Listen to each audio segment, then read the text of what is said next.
there was a lot of grass on the pitches.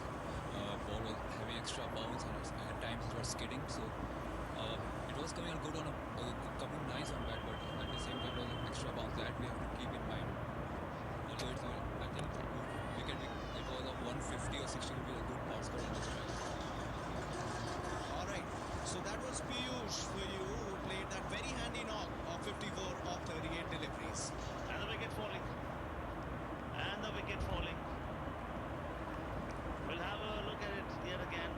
I quite like this action. It does a lot of good work with that. And then trying to go aerial.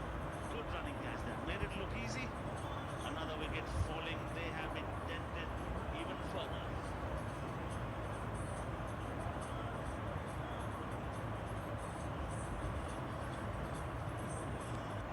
This is our time. This is our time. One shot, gotta make it work. One shot, gotta work it hard. One shot, gotta take the first. Don't stop, hesitate, never break your promise. Stand tall, stand proud, stay strong.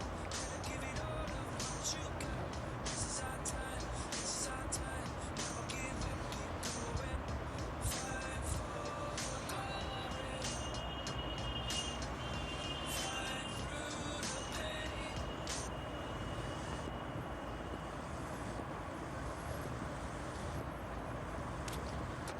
Back line. Oh, good bowling. Fielding it go. Well done. That is stupendous. He picked the ball with the left hand and broke the stuff with the right one. It'll be a treat to watch this. This is not just good bowling, but excellent fielding by the bowler. Sashi is outstanding athlete. This lead play is going to be so very interesting, Ravi. Well, good presence of mind there by Sashi Shekhar. Just got a wicket of the previous ball, and then as the third umpire will have a look, well, we will have to be hits the throws the ball. And that gets him the wicket. Yes, he's too short.